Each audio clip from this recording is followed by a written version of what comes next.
Welcome to my YouTube channel HR educational hub মৰমৰ ছাত্ৰ ছাত্ৰীসকল। আজিৰ ভিডিঅ'টিত তোমালোকৰ কাৰণে লৈ আহিছোঁ তোমালোকৰ ছায়েন্সৰ চেপ্টাৰ 10 অন্তঃস্ৰাৱী গ্ৰন্থি আৰু কৈশোৰ প্ৰাপ্তি। এই চেপ্টাৰৰ আমি 100% কুৱেশ্যনৰ এনচাৰ আলোচনা কৰিম, লগতে চেপ্টাৰৰ ইনচাইট কুৱেশ্যন আলোচনা কৰিম, যিবোৰ ইনচাইট কুৱেশ্যন তোমালোকৰ এক্সামৰ কাৰণে খুবেই ইম্পৰ্টেণ্ট হয়, পৰীক্ষাত আহি থাকে। আৰু তাৰ লগতে আলোচনা কৰিম মোষ্ট ইম্পৰ্টেণ্ট MCQs, যিবোৰ MCQs তোমালোকৰ বিভিন্ন ধৰণৰ কম্পিটিটিভ এক্সামত লাগে আৰু তোমালোকৰ পৰীক্ষাতো তোমালোকে এজ ইট ইজ দেখিবলৈ পাবা। তোমালোকে যদি প্ৰথমবাৰ মোৰ চেনেলত আহিছা, চেনেলটো ছাবস্ক্ৰাইব কৰিবা আৰু হোৱাটছআপ গ্ৰুপত জইন হ'বলৈ নাপাহৰিবা। হোৱাটছআপ গ্ৰুপৰ লিংকটো মই কমেণ্টত দি দিছোঁ। মোৰ ছাত্ৰ ছাত্ৰীসকল, দেৰি নকৰাকৈ আৰম্ভ কৰিছোঁ আজিৰ এই ভিডিঅ'টি। এটা চব প্ৰথমতে আমি প্ৰশ্নাৱলীৰ আনচাৰখিনি আলোচনা কৰিম, তাৰপিছত আমি চেপ্টাৰৰ inside important question with answers আলোচনা কৰিম, তাৰপিছত একেবাৰে শেষত আমি MCQsবোৰ আলোচনা কৰিম। তোমালোকে ভিডিঅ'টো স্কিপ নকৰাকৈ চাবা আৰু তোমালোকে ক্লাছ 10লৈকে কোনো ধৰণৰ চিন্তা কৰিব নালাগে। 100% তোমালোকে মোৰ চেনেলতে পঢ়িব পাৰিবা। গতিকে চেনেলটো ছাবস্ক্ৰাইব কৰিবলৈ নাপাহৰিবা আৰু হোৱাটছআপ গ্ৰুপত জইন হ'বলৈ তোমালোকে নাপাহৰিবা। চোৱা, প্ৰথমতে আমি প্ৰশ্নাৱলীৰ আনচাৰখিনি ডিছকাশ্যন কৰোঁ। শুদ্ধ উত্তৰটো বাছি উলিওৱা। এই নম্বৰত আছে, আমাৰ দেশৰ বিভিন্ন অংগসমূহৰ কাৰ্য সমন্বয় কোনে নিয়ন্ত্ৰণ কৰে? এইটো নিয়ন্ত্ৰণ কৰে স্নায়ুতন্ত্ৰ আৰু অন্তঃস্ৰাৱী তন্ত্ৰই। এইটো 2 নম্বৰ অপশ্যনটো ইয়াৰে কাৰেক্ট অপশ্যন হ'ব। তাৰপিছত চোৱা, মধুমেহ ৰোগ, মধুমেহ মানে ডায়েবেটিছ, মধুমেহ মানে কি? ডায়েবেটিছ ৰোগ কোনবিধ হৰমন কম নিঃসৰণৰ ফলত হয়? এইটো মনত ৰাখিবা। ইনচুলিন হৰমনৰ অভাৱ হ'লে মানুহৰ ডায়েবেটিছ বেমাৰ হয়। সেইকাৰণে তোমালোকৰ যদি ওচৰে পাঁজৰে যদি কাৰোবাৰ ডায়েবেটিছ হৈছে, তোমালোকে চাবা সিহঁতে ইনচুলিনৰ বেজি লয়, কাৰণ বাহিৰৰ পৰা ইনচুলিন দিলেহে তোমাৰ ডায়েবেটিছটো কণ্ট্ৰলত থাকে। কাৰণ তোমাৰ ইনচুলিন যদি কম হয় তেতিয়াহ'লে ডায়েবেটিছ বেমাৰ হয়। তাৰপিছত চোৱা, পুৰুষৰ গৌণলিংগিক চৰিত্ৰবোৰ কোনবিধ হৰমনৰ প্ৰভাৱত হয়? এইটো হ'ব তোমাৰ টেষ্টষ্টেৰন। মনত ৰাখিবা, পুৰুষৰ ক্ষেত্ৰত যিটো টেষ্টষ্টেৰন হৰমন আছে, এই হৰমনেই আমাৰ কি কৰে? গোটেইখিনি কাম কৰে। ঠিক আছে। তাৰপিছত চোৱা, তাৰপিছত আছে আমাৰ ডি নম্বৰ। চোৱা, এইটো ল'ৰাৰ মাত কৈশোৰ প্ৰাপ্তিৰ ফলত গভীৰ হোৱাৰ কাৰণ কি? ইয়াতে চোৱা, কৈশোৰ প্ৰাপ্তিৰ সময়ত যি আমাৰ ল'ৰাসকলৰ যিটো মাত থাকে সেইটো তোমাৰ কি হয়? বহুত পৰিৱৰ্তন হয়। কিহৰ কাৰণে হয়? স্বৰতন্ত্ৰৰ আকাৰ তোমাৰ কি হয়? বৃদ্ধি হয়। এইটো 4 নম্বৰ অপশ্যন কি হ'ব? ইয়াৰে কাৰেক্ট আনচাৰ হ'ব। বুজি পালা? এইটো হ'ব আমাৰ এইটো 4 নম্বৰ অপশ্যনটো ইয়াৰে কাৰেক্ট আনচাৰ হ'ব। তাৰপিছত কুৱেশ্যন চোৱা, এটা কৈছে আমাৰ কিশোৰীসকলে কোন ধৰণৰ খাদ্য বেছিকৈ গ্ৰহণ কৰা উচিত? কেনেকুৱা ধৰণৰ খাদ্য আমি বেছিকৈ খাব লাগে? পুষ্টিহীন খাদ্যটো আমি খালে আৰু বেমাৰতহে পৰিম, হয়নে নাই? তো আমি পুষ্টিযুক্ত খাদ্যহে আমি কি কৰিব লাগে? খাব লাগে। আৰু সেইটো হৈছে আইৰণ, কেলছিয়াম, জিংক সমৃদ্ধ খাদ্য আমি বেছিকৈ খাব লাগে। তাৰপিছত চোৱা, আমাৰ ইয়াতে কেইটামান খালী ঠাই দিছে, খালী ঠাইৰ এনচাৰকেইটা আমি চাই লওঁ। চোৱা, এটা তোমাৰ অন্তঃস্ৰাৱী গ্ৰন্থিয়ে কি নিঃসৰণ কৰে? হৰমন নিঃসৰণ কৰে। মনত ৰাখিবা। তাৰপিছত এইটো 2 নম্বৰ দিছে। চোৱা, বিশ্ব স্বাস্থ্য সংস্থাৰ মতে জীৱনৰ 10 বছৰৰ পৰা 19 বছৰ বয়সৰ কালক কি বুলি কোৱা হয়? কৈশোৰ কাল বা এডলেচেন্স বুলি কোৱা হয়। কৈশোৰ কাল। এইটো চোৱা, জৰুৰী হৰমন। এইটো কিন্তু বহুত ইম্পৰ্টেণ্ট এটা কুৱেশ্যন হয়। মানে কুইক হৰমন বুলিও কোৱা হয়। এইটো কি হৰমন? কুইক হৰমন বুলিও কোৱা হয়। সেইটো হৈছে এড্ৰিনেলিন। কুইক হৰমন কিহৰ কাৰণে কোৱা হয়? কাৰণ হঠাৎ তুমি ধৰি লোৱা ভয় খালা, তো তুমি ভয় খোৱাৰ লগে লগে আমাৰ পিটুইটাৰী গ্ৰন্থিৰ পৰা বা তোমাৰ ছিগনেল যাব, ছিগনেল যোৱাৰ লগে লগে এড্ৰিনেল বুলি এটা গ্লেণ্ড আছে আমাৰ, ঠিক আছে? এড্ৰিনেল নামৰ এটা গ্লেণ্ড আছে। সেই গ্লেণ্ডে তোমাৰ কি কৰিব? এড্ৰিনেল হৰমনটো নিঃসৰণ কৰে। সেইকাৰণে এইটোক জৰুৰীকালীন হৰমন বুলিও কোৱা হয়। 2 নম্বৰ চোৱা, মধুমেহ ৰোগ ইনচুলিনৰ অভাৱত হয়। গতিকে খালী ঠাইত কি লিখিবা? ইনচুলিন লিখিবা। তাৰপিছত এইডছ ৰোগ কিহৰ, কোনটো ভাইৰাছৰ দ্বাৰা হয়? HIV। মনত ৰাখিবা। আৰু এইডছ, AIDS, এইটোৰ সম্পূৰ্ণ নাম হৈছে একিউঅড। এইটো চোৱা, একিউঅড। তাৰপিছত ইমিউনো ডিফিচিয়েঞ্চি ভাইৰাছ। মনত ৰাখিবা। এইডছৰ সম্পূৰ্ণ নাম হৈছে একিউট ইমিউনোডেফিচিয়েঞ্চি ভাইৰাছ আৰু HIV মানে হৈছে তোমাৰ হিউমেন তাৰপিছত ইমিউনো ভাইৰাছ মনত ৰাখিবা। এইটো চাইটো বহুত ইম্পৰ্টেণ্ট কুৱেশ্যন হয় এই কুৱেশ্যনটো বহুত ইম্পৰ্টেণ্ট কুৱেশ্যন হয়। এইটো কি কুৱেশ্যন চোৱা, ইয়াতে কৈছে যে ইয়াতে অগ্নাশয়ক কিয় মিশ্ৰ গ্ৰন্থি বুলি কোৱা হয়। এইটো এনচাৰ লিখিবা এনেধৰণে, অগ্নাশয়ৰ প্ৰধান অংশটোৰ পৰা উৎসেচকপূৰ্ণ অগ্নাশয় ৰস ক্ষৰণ হয়। অগ্নাশয় ৰস অগ্নাশয় নলীৰে ক্ষুদ্ৰান্ত ডিঅ'ডেনাম অংশলৈ যায়। তোমালোকে জানা ক্ষুদ্ৰান্তৰ ভাগ হৈছে তিনিটা হয় না, ডিঅ'ডেনাম, জেজুনাম আৰু ইলিয়াম, এই তিনিটা ক্ষুদ্ৰান্তৰ অংগ মনত ৰাখিবা কিন্তু হা, ডিঅ'ডেনাম, জুজেনাম আৰু ইলিয়াম এই তিনিটা হৈছে ক্ষুদ্ৰান্তৰ অংশ। গতিকে অগ্নাশয় এবিধ বহিঃস্ৰাৱী গ্ৰন্থি। আকৌ বহিঃস্ৰাৱী অংশৰ মাজে মাজে এক বিশেষ ধৰণৰ কোষপুঞ্জ থাকে, কোষপুঞ্জ হৰমন নিঃসৰণ কৰে। এই দ্বীপপুঞ্জ হ'ল অগ্নাশয়ৰ অন্তঃস্ৰাৱী অংশ, সেই অগ্নাশয় এবিধ মিশ্ৰ গ্ৰন্থি বুলি কোৱা হয়। এটা ডিফাৰেঞ্চ লিখিবলৈ দিছে, এইটো বহুত ইম্পৰ্টেণ্ট এটা কুৱেশ্যন হয়। বহিঃস্ৰাৱী আৰু অন্তঃস্ৰাৱী গ্ৰন্থিৰ মাজত ডিফাৰেঞ্চ কি কি আছে চোৱা, তোমালোকে এনেকৈ ভাগ কৰি লিখিবা, ঠিক আছে। ভাগ কৰি লিখা, তোমাৰ ডিফাৰেঞ্চ ভাগ কৰি লিখাটো হৈছে উৎকৃষ্ট নিয়ম। এটা তোমাৰ বহিঃস্ৰাৱী গ্ৰন্থিত লিখিবা, বহিঃস্ৰাৱী গ্ৰন্থি নলীযুক্ত, ইহঁত ক্ষৰণ বিভিন্ন ধৰণৰ হ'ব পাৰে, যেনে উৎসেচক, শ্লেষ্মা, পিত্ত আদি। এই ক্ষৰণ নলীৰ দ্বাৰা তোমাৰ কি হয়, নিৰ্দিষ্ট স্থানলৈ যায়। আৰু অন্তঃস্ৰাৱী গ্ৰন্থি, তোমাৰ কি কি আছে চোৱা, অন্তঃস্ৰাৱী গ্ৰন্থি নলিকাবিহীন, ইয়াতে কোনো ধৰণৰ নলিকা নাথাকে। ইহঁতৰ ক্ষৰণ হ'ল হৰমন। এই গ্ৰন্থিৰ ক্ষৰণত তেজৰ মাধ্যমত লক্ষ্য স্থানলৈ যায়। তাৰপিছত এইটো চোৱা, পুৰুষ আৰু মহিলাৰ গৌণ চৰিত্ৰসমূহ উল্লেখ কৰা। এইটো চোৱা, পুৰুষ আৰু মহিলাৰ গৌণ চৰিত্ৰসমূহ হ'ল, গৌণ চৰিত্ৰ মানে একচুৱেল চৰিত্ৰ নহয়, যেনেকুৱা তোমাৰ যৌনাংগৰ বিকাশ আৰু পূৰ্ণতা প্ৰাপ্তি, উচ্চতা আৰু ওজনৰ বৃদ্ধি, দেহৰ আকাৰৰ পৰিৱৰ্তন, দৈহিক নোমৰ বিকাশ, মাতৰ পৰিৱৰ্তন, গৌণলিংগ চৰিত্ৰৰ বিকাশ, ঘৰ্মগ্ৰন্থি আৰু তৈলগ্ৰন্থিৰ বৰ্ধিত কাৰ্য, মানসিক, আৱেগিক আৰু বৌদ্ধিক বিকাশ। সেইখিনি 6 নম্বৰ চোৱা, আকৰ্ষণীয় কিন্তু পুষ্টিহীন খাদ্য কিয় পৰিহাৰ কৰা উচিত ব্যাখ্যা কৰা। পৰিহাৰ কৰা মানে ত্যাগ কৰা বা আমি খাব নালাগে। চোৱা, দেখাত ধুনীয়া হ'লেও আমি সেইবোৰ খাদ্য খাব নালাগে যিবোৰত তোমাৰ পুষ্টি নাথাকে। পুষ্টিহীন মানে পুষ্টি নথকা, যেনেকুৱা ম'ম', চাওমিন, এইবোৰ খালেতো বহুত ভাল দেখা যায়, কিন্তু সেইবোৰ আমি খাব নালাগে, হয়নে? সেইবোৰ আমি পৰিহাৰ কৰি চলিব লাগে। কিহৰ কাৰণে পৰিহাৰ কৰিব লাগে সেইটো আমাক সুধিছে। চোৱা, আকৰ্ষণীয় কিন্তু পুষ্টিহীন খাদ্য পৰিহাৰ কৰা উচিত, কাৰণ এইবোৰ খাদ্য সুস্বাদু হ'লেও এইবোৰত পুষ্টিৰ এক বা একাধিক উপাদান নাথাকে। কৈশোৰ কালত খৰকৈ শাৰীৰিক বৃদ্ধি আৰু মানসিক বিকাশ হয়, সেইকাৰণে সুষম খাদ্য গ্ৰহণ কৰা উচিত। খাদ্যই মাংসপেশী, হাড়, মস্তিষ্ক আৰু অন্যান্য অংগসমূহৰ বৃদ্ধি আৰু বিকাশৰ বাবে প্ৰয়োজনীয় পুষ্টি যোগায়। ছোৱালীবোৰে আইৰণ, কেলছিয়াম আৰু জিংক সমৃদ্ধ খাদ্য গ্ৰহণ কৰা উচিত। তাৰপিছত লিখিবা, কিশোৰ-কিশোৰীৰ পূৰ্ণতা প্ৰাপ্তিৰ পিছত সম্ভাৱ্য উচ্চতা কেনেকৈ নিৰ্ণয় কৰিব পাৰি। এইটোৰ এনচাৰ লিখিবা এনেধৰণে, কিশোৰ-কিশোৰীৰ পূৰ্ণতা প্ৰাপ্তিৰ পিছত সম্ভাৱ্য উচ্চতাৰ শতাংশৰ পৰা নিৰ্ণয় কৰিব পাৰি। এইটো হৈছে ফৰ্মুলা, মনত ৰাখিবা। পূৰ্ণতা প্ৰাপ্তিৰ পিছত সম্ভাৱ্য উচ্চতা = বৰ্তমানৰ উচ্চতা ডিভাইডেড বাই বৰ্তমান বয়সত উচ্চতাৰ শতাংশ ইনটু 100। এইটো ফৰ্মুলা হয়, ঠিক আছে। 8 নম্বৰ কুৱেশ্যনটো চোৱা, কৈশোৰ কালত হোৱা পৰিৱৰ্তনসমূহৰ বিৱৰণ দিয়া। এইটোৰ আনচাৰ লিখিবা এনেধৰণে, কৈশোৰ কালত হোৱা পৰিৱৰ্তনসমূহ হ'ল যৌনাংগৰ বিকাশ আৰু পূৰ্ণতা প্ৰাপ্তি, উচ্চতা আৰু ওজন বৃদ্ধি, শাৰীৰিক আকৃতিৰ পৰিৱৰ্তন, গোফ, দাঢ়ি আৰু কাষলতিত নোমৰ উৎপত্তি, মাতৰ পৰিৱৰ্তন, স্তনৰ বিকাশ, মানসিক আৱেগ আৰু বৌদ্ধিক বিকাশ আদি।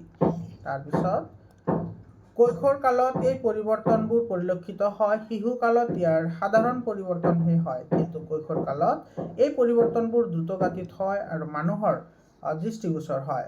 9 নম্বৰ প্ৰশ্নটো চোৱা, মানুহৰ প্ৰধান অন্তঃস্ৰাৱী গ্ৰন্থিসমূহৰ কাৰ্যৰ সৈতে বৰ্ণনা কৰে। এইটো কিন্তু বহুত ইম্পৰ্টেণ্ট কুৱেশ্যন হয় তোমালোকৰ এক্সামৰ কাৰণে। এইটোৰ এনচাৰ লিখিবা এনেধৰণে, মানুহৰ প্ৰধান অন্তঃস্ৰাৱী গ্ৰন্থিসমূহ হ'ল পিটুইটাৰী গ্ৰন্থি, থাইৰয়ড গ্ৰন্থি, অধিবৃক্ক গ্ৰন্থি, লেংগাৰহেন্সৰ দ্বীপপুঞ্জ অৰ্থাৎ অগ্নাশয়ৰ অন্তঃস্ৰাৱী অংশ আৰু জনন গ্ৰন্থি অৰ্থাৎ শুক্ৰাশয় আৰু ডিম্বাশয়। ইহঁতৰ কাৰ্য লিখিব লাগে। চোৱা, কাৰ্যকেইটা ধুনীয়াকৈ লিখি দিবা।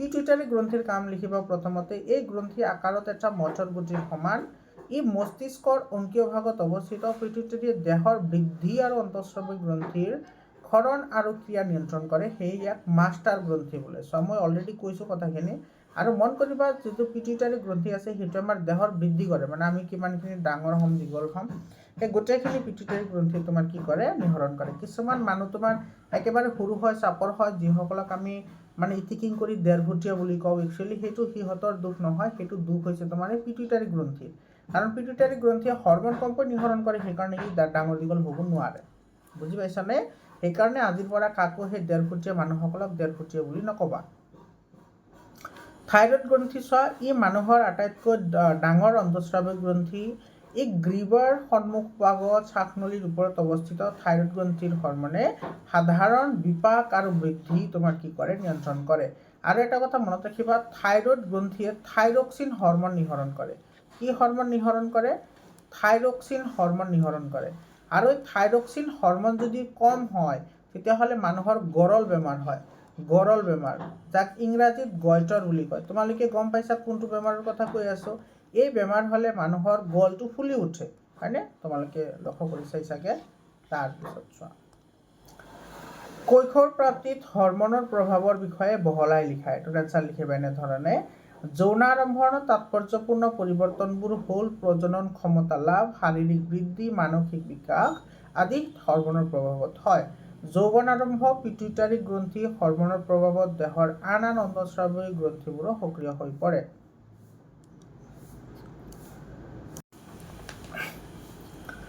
জননাংগ শুক্ৰাশয় আৰু ডিম্বাশয় পিটুইটাৰী হৰমনৰ প্ৰভাৱত পূৰ্ণতাপ্ৰাপ্ত হয় আৰু নিজা হৰমন নিহৰণ কৰে গৌণ লিংগিক চৰিত্ৰবোৰ যৌন হৰমন টেষ্টষ্টেৰন শুক্ৰাশয়ৰ পৰা এষ্ট্ৰজেন ডিম্বাশয়ৰ পৰা নিহৰণ ফলত হয় যৌন হৰমনে কৈশোৰ অৱস্থাত মনৰ ভাৱ আবেগ মনৰ উদ্বেগ প্ৰবৃত্তি আদি নিয়ন্ত্ৰণ কৰে কৈশোৰ প্ৰাপ্তিৰ প্ৰধান লক্ষ্য হ'ল প্ৰজনন কৰিব পৰা ক্ষমতা লাভ কৰা পুৰুষৰ শুক্ৰাণু উৎপাদন টেষ্টষ্টেৰন হৰমনৰ অভাৱত হয় আৰু ছোৱালীৰ প্ৰজেষ্টেৰন হৰমনৰ প্ৰভাৱত ডিম্বাণু নিহৰণ হয় ভ্ৰূণৰ প্ৰতিস্থাপন আৰু নিয়ন্ত্ৰণ আদি কাৰ্য সম্পন্ন কৰে 11 নম্বৰ কুৱেশ্যনটো চোৱা এইটো কিন্তু বহুত ইম্পৰ্টেণ্ট কুৱেশ্যন হয় আজিকালি এনেকুৱা ধৰণৰ প্ৰশ্ন পৰীক্ষাত আহে এটা কৈছে নিচাযুক্ত দ্ৰব্যৰ অপব্যৱহাৰৰ বিষয়ে আলোচনা কৰা এটা লিখিবা এনেধৰণে মানুহে কিশোৰ কালৰ পৰা নিচাযুক্ত দ্ৰব্য ব্যৱহাৰ কৰিব নালাগে কিন্তু আজিকালি বহুতো কিশোৰীয়ে নিচাযুক্ত দ্ৰব্য সেৱন কৰা দেখা যায় ই এক প্ৰকাৰৰ নিচাযুক্ত দ্ৰব্যৰ অপব্যৱহাৰ হয় উদাহৰণস্বৰূপে ড্ৰাগছৰ একেটা বেজি বহুকেইজনে ব্যৱহাৰ কৰিলে তাৰ পৰা HIV অৰ্থাৎ হিউমেন ইমিউনো ভাইৰাছৰ দ্বাৰা সংক্ৰমিত হৈ এইডছ বেমাৰ অৰ্থাৎ একুৱাৰ্ড ইমিউনো ডিফিচিয়েঞ্চি চিনড্ৰম হয়নে একুৱাৰ্ড ইমিউনো ডিফিচিয়েঞ্চি চিনড্ৰম ৰোগ হ'ব পাৰে মৰমৰ ছাত্ৰ ছাত্ৰীসকল তো এইখিনি আমাৰ আছিল অনুশীলনীখিনি আৰু তোমালোকৰ যদি PDF ফাইল লাগে তেতিয়াহ'লে 7002824673 এইটো নম্বৰত তোমালোকে হোৱাটছআপ কৰিবা তোমালোকে PDF ফাইল পাই যাবা 100% PDF পাই যাবা গোটেইকেইটা চেপ্টাৰৰ PDF ফাইল পাই যাবা আৰু তোমালোকৰ PDF কিন্তু ফ্ৰী দিয়া নহ'ব ফ্ৰী নহয় তোমালোকে টকা দি কিনিব লাগিব তেতিয়াহ'লেহে তোমালোকে PDF পাবা কাৰণ ফ্ৰীত দিলে তোমালোকে সেইবোৰ লিখা পঢ়া নকৰা এনেই লৈ থৈ দিয়া তো সেইকাৰণে টকাৰে কিনিলে টকাৰ প্ৰতি মৰম আছে গতিকে তোমাৰ PDF কিনিলে সেইবোৰৰ পঢ়াৰ প্ৰতি আগ্ৰহও আহিব ঠিক আছে আৰু তোমালোকে ক্লাছ 10 লৈকে কোনো ধৰণৰ চিন্তা কৰিব নালাগে সেইটো মই কৈছো তোমালোকে 100% মোৰ চেনেলৰ পঢ়াই তোমালোকে ফ্ৰীলি পঢ়িব পাৰিবা অতিৰিক্ত প্ৰশ্ন চোৱা এইটো হৰমন কি চোৱা হৰমন হৈছে অন্তঃস্ৰাৱিক গ্ৰন্থিসমূহৰ পৰা নিহৰিত পদাৰ্থবোৰকে হৰমন বোলে হৰমনৰ প্ৰধান কাৰ্যসমূহ উল্লেখ কৰা চোৱা এইটো কিন্তু বহুত ইম্পৰ্টেণ্ট এটা প্ৰশ্ন হয় এতে লিখিবা এনেধৰণে হৰমনসমূহে প্ৰাণীদেহৰ স্বাভাৱিক বৃদ্ধি বিকাশ আৰু দেহৰ আভ্যন্তৰীণ স্থিতাৱস্থা বজাই ৰাখে এটা কিন্তু বহুত ইম্পৰ্টেণ্ট প্ৰশ্ন হয় মই বাৰে বাৰে কৈ আছো এনেকুৱা ধৰণৰ প্ৰশ্ন পৰীক্ষাত আহি থাকে হৰমনসমূহে দেহক বিভিন্ন প্ৰতিকূল পৰিস্থিতিৰ বাবে সাজু কৰে তাৰপিছত জননাংগৰ বিকাশ আৰু পূৰ্ণতা লাভত হৰমনসমূহে গুৰুত্বপূৰ্ণ ভূমিকা গ্ৰহণ কৰে হৰমনসমূহে যৌন লক্ষণবোৰ বিকশিত কৰে তাৰপিছত জনন গ্ৰন্থি কি পুৰুষৰ শুক্ৰাশয় আৰু ডিম্বাশয় হ'ল জনন গ্ৰন্থি উভয় জনন গ্ৰন্থিয়ে জননকোষ শুক্ৰাণু আৰু ডিম্বাণু সৃষ্টি কৰাৰ উপৰিও বিভিন্ন হৰমন নিহৰণ কৰে তাৰপিছত লিখিবা এইটো এন্ড্ৰজেন কাক বোলে শুক্ৰাশয়ে নিঃসৰণ কৰা হৰমনবোৰক এন্ড্ৰজেন বোলে। টেষ্টষ্টেৰন হ'ল প্ৰধান এন্ড্ৰজেন বা পুৰুষ হৰমন। তাৰপিছত টেষ্টষ্টেৰন কি? টেষ্টষ্টেৰন হ'ল প্ৰধান এন্ড্ৰজেন বা পুৰুষ হৰমন। টেষ্টষ্টেৰনে পুৰুষৰ যৌন চৰিত্ৰসমূহৰ বিকাশ নিয়ন্ত্ৰণ কৰে। তাৰপিছত চোৱা, ডিম্বাশয় নিঃসৰণ কৰা হৰমনবোৰ কি কি? ডিম্বাশয় নিঃসৰণ কৰা হৰমনবোৰ এষ্ট্ৰজেন আৰু প্ৰজেষ্টেৰন। এই হৰমনে স্ত্ৰীৰ গৌণলৈংগিক লক্ষণৰ প্ৰকাশ আৰু বিকাশ নিয়ন্ত্ৰণ কৰে। তাৰপিছত চোৱা, মাষ্টাৰ গ্ৰন্থি বুলিলে কাক কোৱা হয়? পিটুইটাৰী গ্ৰন্থিয়ে আন অন্তঃস্ৰাৱী গ্ৰন্থিৰ সক্ৰিয়তা নিয়ন্ত্ৰণ কৰাৰ বাবে ইয়াক মাষ্টাৰ গ্ৰন্থি বুলি কোৱা হয়। তাৰপিছত জৰুৰী হৰমন কাক বোলে? এড্ৰিনেলিন হৰমনে আকস্মিক প্ৰতিকূল অৱস্থাত দেহক যুঁজ দিবলৈ সক্ষম কৰে আৰু সেইবাবে ইয়াক জৰুৰী হৰমন বুলি কোৱা হয়। মনত ৰাখিবা, এইবোৰ কিন্তু তোমাৰ 9, 10ত লাগিব। মধুমেহ বেমাৰ কিয় হয়? চোৱা, এইটো তোমাৰ মানে ডায়েবেটিছ কিয় হয়? এইটো চোৱা, লেংগাৰহেন্স দ্বীপপুঞ্জৰ পৰা নিঃসৰিত হৰমন ইনচুলিনে শৰ্কৰাৰ পৰিমাণ নিয়ন্ত্ৰণ কৰে। ইয়াৰ কম পৰিমাণৰ ক্ষৰণৰ ফলত মধুমেহ বেমাৰ হয়, অৰ্থাৎ ডায়েবেটিছ বেমাৰ হয়। এতিয়া চোৱা, তোমাৰ যিটো ইনচুলিন হয়, এইটো ইনচুলিনে তোমাৰ শৰ্কৰা মানে চেনি, ঠিক আছে, শৰ্কৰা মানে কি তোমাৰ চেনি। তো চেনিৰ পৰিমাণ তোমাৰ কি কৰে? নিয়ন্ত্ৰণ কৰি ৰাখে। কোনে নিয়ন্ত্ৰণ কৰি ৰাখে? ইনচুলিনে। আৰু ইনচুলিন যিটো আছে সেইটো তোমাৰ অগ্নাশয় নিঃসৰণ কৰে। মনত ৰাখিবা, অগ্নাশয় গ্ৰন্থিয়ে তোমাৰ কি কৰে? ইনচুলিন নিঃসৰণ কৰে। মনত ৰাখিবা। আৰু যদি ইনচুলিনৰ অভাৱ হয়, মানুহৰ ডায়েবেটিছ বেমাৰ হয়, অৰ্থাৎ মধুমেহ বেমাৰ হয়। সেইকাৰণে তোমাৰ ডায়েবেটিছ বেমাৰ হ'লে আমি মিঠা খাব নালাগে, ঠিক আছে, কাৰণ তোমাৰ তেজত গ্লুকোজৰ পৰিমাণ আৰু বাঢ়িব। এতিয়া আহিছোঁ আমাৰ মোষ্ট ইম্পৰ্টেণ্ট MCQজলৈ। আচ্ছা, এইটো প্ৰশ্ন চোৱা, তোমাৰ পৰিৱৰ্তনবোৰ কিহৰ দ্বাৰা নিয়ন্ত্ৰণ হয়? এইটো হৰমনৰ দ্বাৰা নিয়ন্ত্ৰিত হয়। এতিয়া আহিছোঁ আমাৰ মোষ্ট ইম্পৰ্টেণ্ট MCQলৈ। আৰু এইবোৰ যে MCQ মই যে আলোচনা কৰিম, সেইবোৰ আজমল সুপাৰ 40 নিচিনা এক্সামত এইবোৰ প্ৰশ্ন সদায় আহি থাকে। কাৰণ আজমল সুপাৰ 40ৰো মই কোচিং কৰাওঁ, তোমালোকে যদি ল'ব বিচৰা ল'ব পাৰিবা। এইটো 7000282467 এইটো নম্বৰত তোমালোকে হোৱাটছআপ কৰিবা। মৰমৰ ছাত্ৰ ছাত্ৰীসকল, তোমালোকে ক্লাছ 10লৈকে কোনো ধৰণৰ চিন্তা কৰিব নালাগে। 100% তোমালোকে মোৰ চেনেলতে পঢ়িব পাৰিবা উইদাউট এনি কষ্ট। 100% ফ্ৰীলি তোমালোকে পঢ়িব পাৰিবা। আৰু সকলোৱে তোমালোকে ক্লাছ 10ত গৈ 95% পাই মেট্ৰিক পাছ কৰিব পাৰিবা। চিন্তা কৰাৰ কোনো দৰকাৰ নাই। তোমালোকে চেনেলটো ছাবস্ক্ৰাইব কৰা আৰু হোৱাটছআপ গ্ৰুপত জইন হোৱা। এতিয়া আহিছোঁ আমি প্ৰশ্নলৈ। চোৱা, অন্তঃস্ৰাৱী গ্ৰন্থিৰ নিঃসৰণক কি বুলি কোৱা হয়? হৰমন বুলি কোৱা হয়। এইটো বি অপশ্যন কাৰেক্ট হ'ব। কিশোৰ অৱস্থা কিমান দিনৰ ভিতৰত আৰম্ভ হয়? এইটো চোৱা, 11ৰ পৰা 19 বছৰলৈ আৰম্ভ হয়। এইটো বি অপশ্যন কাৰেক্ট হ'ব। পুৰুষৰ দ্বিতীয় লৈংগিক বৈশিষ্ট্য নিয়ন্ত্ৰণ কৰা হৰমনবিধৰ নাম হৈছে টেষ্টষ্টেৰন। এইটো বি অপশ্যন কাৰেক্ট হ'ব। স্ত্ৰীৰ দ্বিতীয় লিংগিক বৈশিষ্ট্য নিয়ন্ত্ৰণ কৰা হৰমনবিধ হৈছে তোমাৰ এষ্ট্ৰজেন। ক'ত গ'ল? এষ্ট্ৰজেন। এইটো চি অপশ্যনটো কাৰেক্ট হ'ব। মাষ্টাৰ গ্লেণ্ড কাক কোৱা হয়? পিটুইটাৰী গ্ৰন্থি। এইমাত্ৰ আমি পঢ়িলোঁ, এইটো কিন্তু বহুত ইম্পৰ্টেণ্ট MCQ হয়। এইবোৰ MCQ তোমাৰ বিভিন্ন ধৰণৰ কম্পিটিটিভ এক্সামত আহি থাকে। পিটুইটাৰী গ্ৰন্থিক মাষ্টাৰ গ্লেণ্ড বুলি কিয় কোৱা হয়? কাৰণ ই তোমাৰ সকলোৰে কাৰ্য নিয়ন্ত্ৰণ কৰে। ক'ত গ'ল? কাৰ্যকলাপ। এইটো চব বি অপশ্যনটো কি হ'ব? ইয়াৰে কাৰেক্ট অপশ্যন হ'ব। কিশোৰ অৱস্থাত চালি আৰু হেম্পি কিয় হয়? কাৰণ এইটো তোমাৰ ঘৰ্মগ্ৰন্থি আৰু সেবেচিয়াছ গ্ৰন্থি নিঃসৰণ ঘটে। এইটো তোমাৰ এই নম্বৰ অপশ্যনটো কাৰেক্ট অপশ্যন হয়। ছোৱালীৰ কণ্ঠ মধুৰ হয় কাৰণ লেৰিংছ সৰু হয়। লেৰিংছ তোমাৰ কি? সৰু। আৰু ল'ৰাসকলৰ মাতবোৰ গধুৰ আৰু তোমাৰ বহুত দীঘল হয়। কিহৰ কাৰণে? কাৰণ তোমাৰ ল'ৰাসকলৰ যিটো লেৰিংছ আছে সেইটো ডাঙৰ হয়। ল'ৰাৰ কণ্ঠ গভীৰ হয় কাৰণ তোমাৰ এইটো এডামছ আপেল, অৰ্থাৎ লেৰিংছ। এইটো এডামছ আপেল মানে লেৰিংছ হয়। লেৰিংছ তোমাৰ কি হয়? ডাঙৰ হয়। তাৰপিছত মেনাৰ্কে কাক বোলে? চোৱা, মেনাৰ্কে হৈছে তোমাৰ এইটো মেনাৰ্কে, হা, এইটো মেনাৰ্কে, এইটো স্পেলিং হয়। মেনাৰ্কে কাক কয়? যিটো প্ৰথমবাৰ যেতিয়া তোমাৰ ঋতু আৰম্ভ হয়, অৰ্থাৎ প্ৰথম যেতিয়া তোমাৰ মেনচুৰেশ্যন আৰম্ভ হয়, মেনচুৰেশ্যন প্ৰথমতে যিটো তোমাৰ কি হয়? মেনচুৰেশ্যন ষ্টাৰ্ট হয়, সেইটোকে মেনাৰ্কি বুলি কয়, ঠিক আছে। এইটোক তোমাৰ কি বুলি কয়? এইটোক উৰ্বৰতা কাল বুলিও কয় অসমীয়া। তাৰপিছত চোৱা, মেনোপজ, এইটো ঋতুস্ৰাৱ বন্ধ হোৱা প্ৰক্ৰিয়াটোক মেনোপজ বুলি কোৱা হয়। তাৰপিছত মানুহৰ দেহত কেইযোৰ ক্ৰমোজম থাকে? 23 যোৰ বা 46 ডাল। এটা যদি ডাল দিলে হয় তেতিয়াহ'লে এইটো আমাৰ শুদ্ধ হ'লে হয়। 23 যোৰ মানে 46 ডাল হ'ব না। স্ত্ৰীৰ যৌন ক্ৰমোজম কেনেকুৱা হয়? স্ত্ৰী হ'লে তোমাৰ কি হ'ব? XX, এইটো বি অপশ্যন। আৰু পুৰুষৰ হ'লে কি হয়? XX, XY। স্ত্ৰী মানে মহিলাসকলৰ হৈছে XX আৰু পুৰুষসকলৰ হৈছে XY, এইটো বি অপশ্যন কাৰেক্ট হ'ব। তাৰপিছত অনাগত সন্তানৰ লিংগ নিৰ্ধাৰণ কোনে কৰে? পিতৃয়ে কৰে। এইটো কিন্তু মনত ৰাখিবা, ঠিক আছে। মানে তোমাৰ ল'ৰা হ'ব নে ছোৱালী হ'ব সেইটো কমপ্লিটলি ডিপেণ্ডেবল হয় কাৰ ওপৰত? পিতৃৰ ওপৰত। কাৰণ পিতৃৰ থাকে XY আৰু মাতৃৰ থাকে XX। এইটো মানে কি ল'ৰা, এইটো মানে কি ল'ৰা, আৰু এইটো মানে কি ছোৱালী, হয়নে নাই? তো তোমাৰ যদি X আৰু X আহে তেতিয়াহ'লে তোমাৰ কি হ'ব? ছোৱালী। আৰু X আৰু যদি Y আহে তেতিয়াহ'লে কি হ'ব? ল'ৰা। অৰ্থাৎ এই যিটো Y আছে সেই Yটো কোনে বহন কৰে? পিতৃয়ে বহন কৰে। আৰু এই Yটোৱে তোমাৰ লিংগ নিৰ্ধাৰণ কৰে যে তোমাৰ Yটো তোমাৰ ল'ৰা হ'ব নে ছোৱালী হ'ব, দুয়োটাই তোমাৰ কণ্ট্ৰল কৰে। গতিকে পিতৃ ইয়াৰ কাৰণে দায়ী।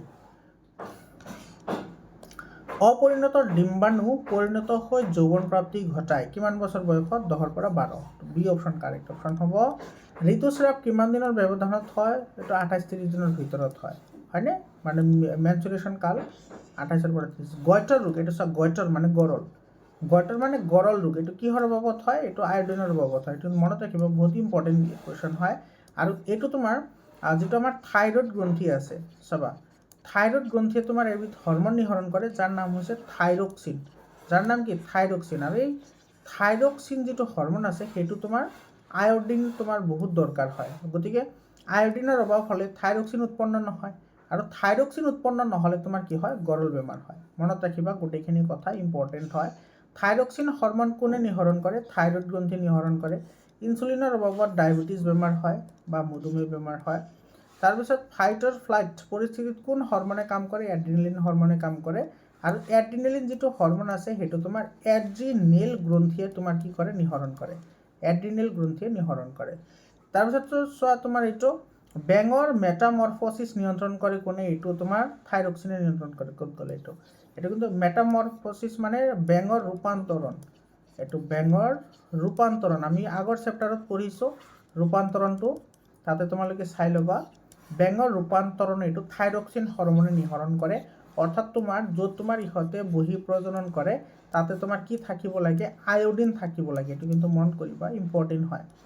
কিশোৰ অৱস্থাত সুষম আহাৰ কিয় বৃদ্ধি দৰকাৰ হয়? কাৰণ এইবোৰ আমাৰ দ্ৰুতভাৱে আমাৰ শৰীৰৰ বৃদ্ধি হয়, সেইকাৰণে সুষম আহাৰ খোৱাটো অতি বাঞ্ছনীয়। নলিকাবিহীন গ্ৰন্থি কাক বোলে? এণ্ডোক্ৰাইন। নলিকাবিহীন মানে অন্তঃস্ৰাৱিক গ্ৰন্থিক নলিকাবিহীন গ্ৰন্থি বুলিও কোৱা হয়। তলৰ কোনটো এক্সোক্ৰাইন অৰ্থাৎ বহিঃগ্ৰন্থি হয়? সেইটো লালতি গ্ৰন্থি। ক'ত গ'ল এইটো? লালতি গ্ৰন্থি। এইটো চি অপশ্যন কাৰেক্ট হ'ব। বয়সন্ধি কালত উচ্চতা বৃদ্ধিৰ সৰ্বোচ্চ বয়স হ'ল 17ৰ পৰা 18। বয়সন্ধি কাল মানে এডলেচেন্স। বয়সন্ধি কাল মানে কি? এডলেচেন্স অৰ্থাৎ কৈশোৰ অৱস্থাত। এইটো 17ৰ পৰা 18 বছৰ বয়সৰ ভিতৰত আটাইতকৈ বেছি পৰিমাণে আমাৰ কি হয়? শৰীৰৰ বৃদ্ধি হয়। তলৰ কোনটো পুৰুষৰ গৌণ লিংগিক বৈশিষ্ট্য? এইটো তোমাৰ গাল মোচা